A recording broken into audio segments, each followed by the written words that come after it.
up, people? It's your boy, the Kryptonian Saiyan, bringing you a review for One Piece chapter 229. And fucking Usopp, man.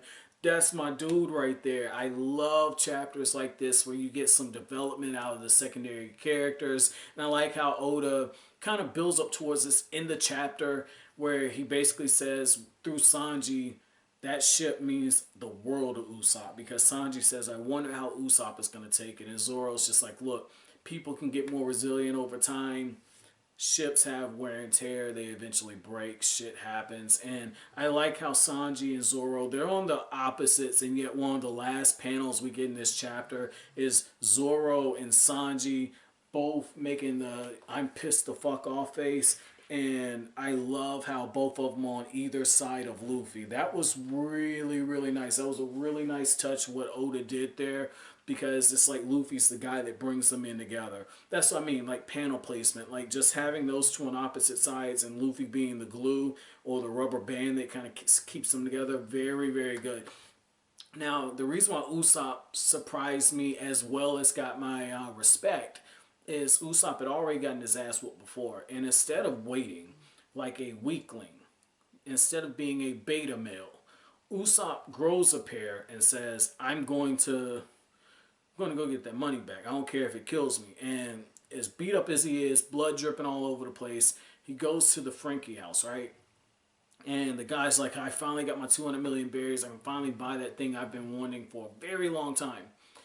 Usopp has a badass entrance, and I know you guys hate when I do this. I don't give a fuck at this point, okay? It really reminded me of that moment when Fairy Tail rushes Phantom Lord, right? And I know that this chapter more than likely came out before that, so it is what it is on that one. But it reminded me of that, and that I got those same feelings when I saw it, because you got the people yucking it up, and then in this case it's just Usopp by himself. And that was a badass entrance, man. That was a bad entrance, because I thought Luffy was the one that did it. Like, that's what I was thinking. I was like, oh shit, Luffy's serious about to fuck it up. Like, that's like the Phantom Lord, and that's like the Sabretooth scene. Luffy's gonna go straight for this dude, Franky, and they're gonna duke it out. And I'm expecting a Bellamy one shot. I was getting so excited reading that. I said, oh, it's Usopp. Not the same reaction that, you know, Franky's men did. Like, it's that weakling. Like, what the hell are you doing here? And for a moment, I'm thinking, am I reading a flashback? So I look at the panels, and I don't see anything blacked out. And I'm going, okay, this ain't a flashback. Usopp is actually here in real time. And so my respect definitely went up, because he wasn't in the best of shape. And sure enough, Usopp's like, man, give me the money back. And that's when we get this really, really nice monologue where Usopp is basically told, look, you're pirates. You probably stole the money. What are you going to do? You're going to go to the Navy? Oh, fucking shit. Go to the Navy. Wait, you'll get arrested. Just be glad we didn't kill you. We're going to spend this money. My men are going to spend these 5 million berries. I'm going to go buy some cocaine and heroin and porn stars. That's basically what old boy's thinking, because he don't tell us what it is, man.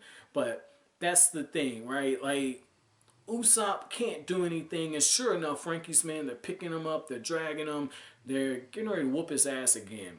And so that's when we get to the Straw Hats. Luffy, being the lovable idiot that he is, actually ends up jumping into the river, because he's jumping from building to building. And I guess Luffy's like, well, I want to be like Mike. Like, that's his thing. You know, he's trying to, you know, do his thing, and he ends up jumping in the water because he's not like the guy from the shipyard, Kukaku. He can't really do those types of things. So that was cool to kind of see how Luffy, at the end of the day. But the beautiful thing about that is Sanji ends up saving Luffy. And what we end up seeing is Zoro is telling Luffy, like, hey, we already know Usopp's going missing. And Sanji and Zoro, that their whole bickering back and forth has been ended because Luffy shows up. And that's why I pointed out, like, the panel placement, because you had Sanji and Zoro on either side of Luffy, and just before you had Sanji saying, shut up, you idiot, we're not all directionalists like you.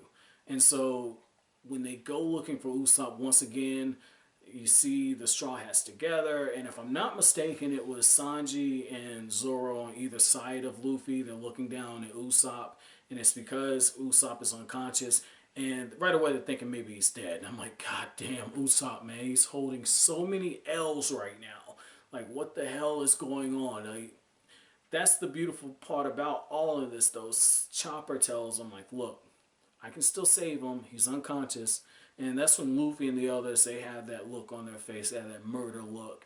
And you know shit's about to get real in the next chapter, man. So this was really, really nice, man. So my chapter question for you all is going to be, what were your thoughts about Usopp charging into Franky's place, even though he knew there was nothing he could do?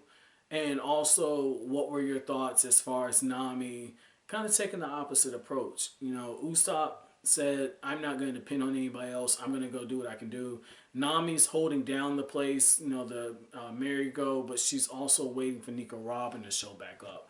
You know, so I'm really interested to see what you guys think about those two. I really feel like there's a parallel. You know, Nami, at the end of the day, she is doing something useful, but at the same time, these are two characters. You can make a strong argument that they're the two useless characters on the crew, and it really feels like their character arcs went in opposite directions this chapter. You know, Nami teetering more towards being useless, even though she's guarding the ship, and that is useful in itself, but nothing's really going to happen to her. So, as always, guys, if you like what I had to say, make sure to subscribe if you're new. Hit that like button because it really helps out the channel. Don't forget to share. Thank you for watching. Kryptonian Say.